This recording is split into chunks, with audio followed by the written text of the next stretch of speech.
गौतम बुद्ध से एक व्यक्ति ने कहा कि मुझे आपसे बहुत सारे प्रश्न पूछने हैं। बुद्ध ने कहा कि पहले 1 साल तक मौन रखो, फिर प्रश्न पूछना। अशांत मन में प्रश्नों की अधिकता अधिक रहती है।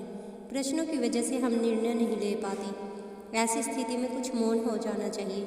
मौन रहकर हालात समझोगे तो मन को शांति मिल सकती है। इस संबंध में गौतम बुद्ध से जुड़ी एक कहानी है। गौतम बुद्ध रोज अपने शिष्यों को उपदेश देते थे। बुद्ध के प्रवचन सुनने शिष्यों के साथ ही अन्य लोग भी पहुंचते थे।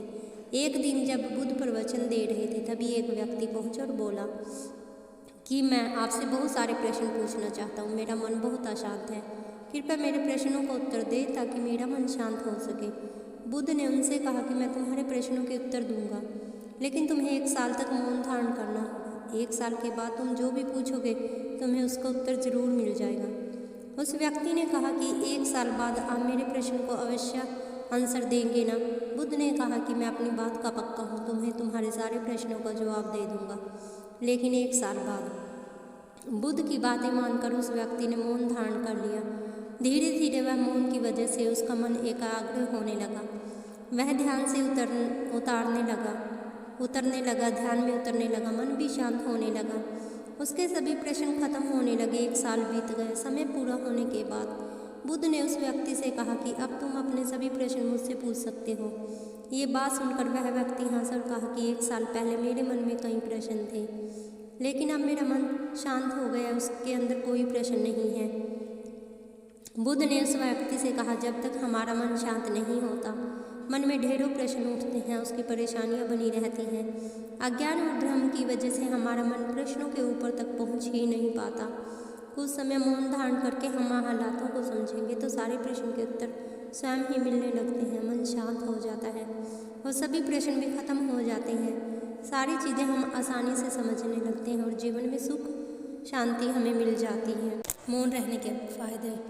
सिद्धार्थ प्रतिदिन ध्यान करने के बाद पास के किसी गांव में चले जाते और भिक्षा मांगकर लौट आते। कुछ दिनों बाद उन्होंने भिक्षाटन पर जाना बंद कर दिया, क्योंकि एक गांव के प्रधान की बेटी सुजाता उनके लिए नित्य भोजन लाने लगी। सिद्धार्थ को बड़े स्नेह से भोजन कराती थी। कुछ दिनों बाद उसी गांव का एक चारवाहा भी सिद्धार्थ से प्रभावित होकर उनके पास आने लगा। उसका नाम स्वास्थी था। एक दिन स्वास्थी से सिद्धार्थ बातें कर रहे थे कि सुजाता भोजन लेकर आई। जैसे ही सिद्धार्थ ने भोजन करना शुरू किया, उन्होंने बातचीत बंद कर दी। जितनी देर तक वे भोजन करते रहे, बिल्कुल चुप रहे और वहाँ सन्नाटा छाया रहा। स्वास्थी को हैरानी हुई। उसने सिद्धार्थ के भोजन करने के उपरांत उनसे पूछा, गुरुदेव, आप मेरे आने के बाद निरंतर वार्तालाप करते रहे, किंतु भोजन के समय एक शब्द भी नहीं बोले। इसका क्या कारण है? सिद्धार्थ बोले, भोजन का निर्माण बड़ी कठिनाई से होता है।